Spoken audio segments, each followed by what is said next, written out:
Hey guys, it's Greg. In this video, I would like to show you Doomlings. This is a delightful card game for the end of the world. So this is a very small, I would say, party game for 4 to 6 players that lasts more or less 30 minutes, half an hour, depending on the player count. And in this game, you are going to create your species, evolve your species on some kind of distant planet. And this game is very, if you know this video game Spore, it's very Spore-like. So it's more on a funny side where you're going to play cards and develop your species, giving them different kind of weird traits. But also you're going to interact with your opponents, basically trying to destroy their species, or at least steal their traits to build a better tableau of your cards. So the game is quite fast, as I said, 30 minutes, and really fun. So if you want to something small and you like card builders, tableau builders, this one can be definitely for you, especially that the game is with this very cool graphic arts on the cards. So as I said, this is very Spore-like. So if you want to see the game and how it works, just check out the rest of this video. Okay, so Doomlings. First of all, the game is in this small box. We only have core game, but there are also a lot of additional content that you can get for the game.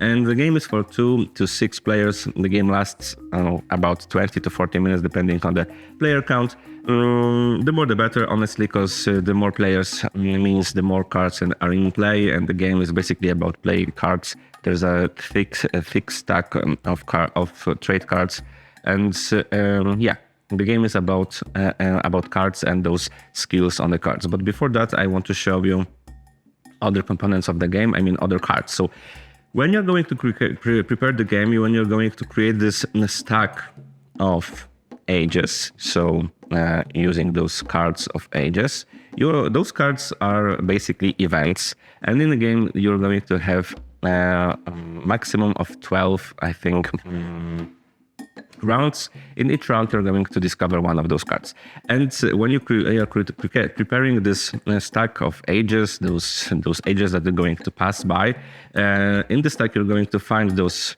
let's say positive events, or at least neutral ones, like Flourish, draw 2 cards, or Alien Terraform, or Age of Reason, or Tectonic Shift, Age of Wonder, Enlightenment, and so on and so on. Like different galactic drift, different events that are going to happen when you're going to develop your race.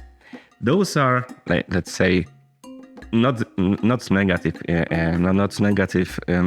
event that are going to happen, but you are also going to add to your stack of ages, the stack of your cards, catastrophes, and we have also those catastrophes like pulse events, or AI takeover, or super volcano, or mega tsunami, or grey goo, the big one, overpopulation, glacier meltdown. Oh, this is quite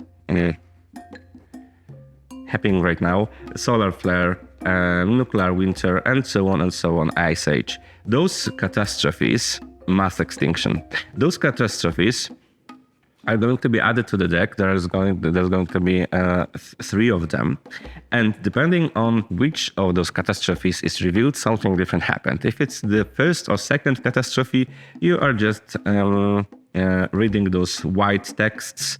Those are negative effects that are going to influence your game, your round.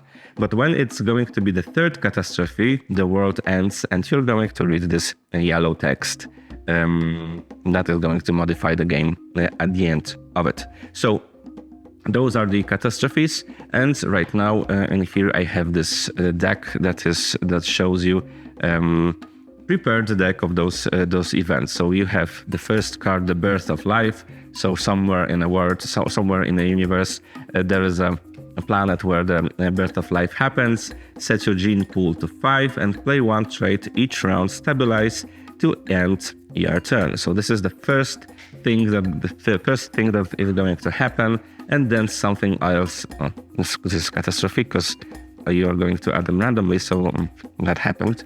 Then you can have arid lands, players cannot play blue traits, and so on and so on. So some kind of events And another one, the Messiah, play this age in reverse, first player last, and the last player first, and so on. So like those events that are going to modify each of the rounds.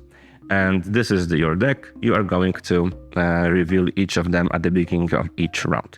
Here we have the cards that shows your gene pool. So basically those numbers shows you your hand size. When you have an information that you need to stabilize your hand, that means that you need to take cards from the deck, from the stack, up to your limit. Or if you have more cards in your hand than your limit, you need to discard to your limit. So this is it.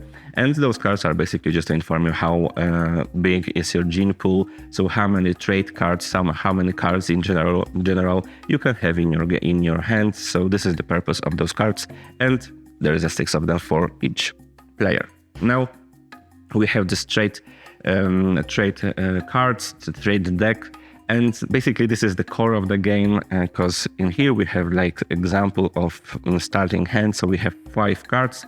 In your turn, you're going to play 1 card, and after that, after each player played 1 card, you're going to go to next round. So maximum 12 of them, and what information you can have on your trade cards. So let's start with this most basic one, deep roots. There is some kind of always on each card there is some kind of flavor text that is basically always silly. Here you have your victory points that you're going to count at the end of the game, but the colors are also important because other cards are going to influence cards with specific colors. So this is the most basic one, deep roots, that gives you only 2. Basically that only gives you 2 victory points and nothing more. At least if you are not going to play any other card that can influence green cards. Then we have sneaky.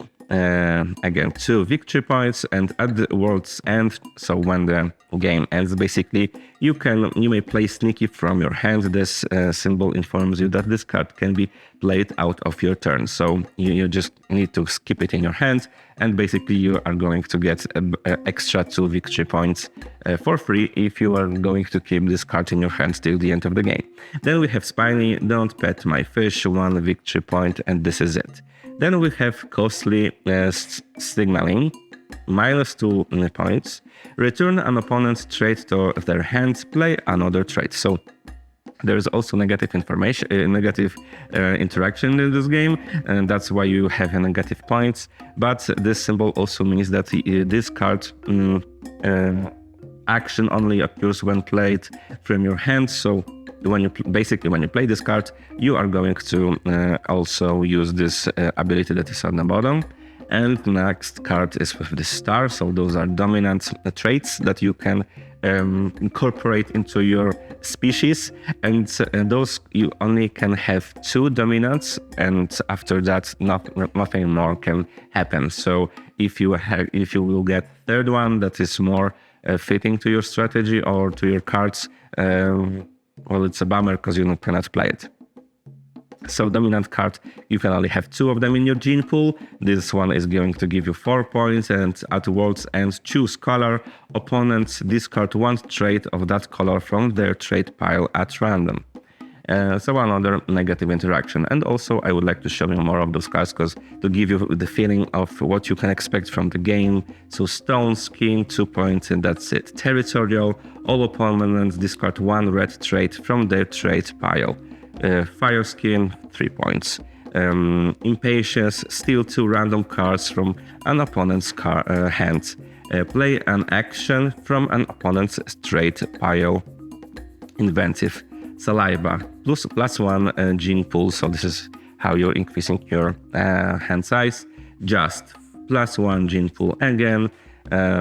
Anytime you discard a trait from your trait pile, including this one, draw 1. Play it immediately unless restricted, ignore actions. Vampirism, so again a dominant for 3. Steal a trait from an opponent's trait pile. Play its action if there is this symbol.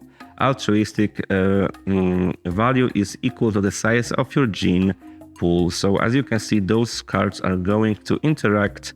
Here on the 3. Camouflage, 1 gene pool. +1 for each card in your hand, and so on and so on. I'm not going to go with all of those cards. So I just wanted to give you an impression what information, what kind of things that can happen. And also the last thing that I would like to show you right now, that we have also those cards with folio effect. So in the base game, there's only one card of this. This is also a dominant card, but as I said, the authors, they prepared expansions, and in those expansions you can get more of these cards and also more thematic expansions. So in the base game, we also got this. There is this leaflet of Overlash. So this is a mystery expansion that gives you 4 holofoils and 56 cards just in general to add to your deck. So it's quite easy to increase the amount of the cards that are in play. So as I said, this is I would say this is a party game, a very fast party game, and basically on the same shelf as, for example, Exploding Kittens, more or less. And this is it. Those are Doomlings, a quick, fun game about building your tableau and interacting with your opponents. Basically, always trying to destroy their species by stealing their cards or doing something other mischievous. So thank you so much for watching this video, and see you in the next one.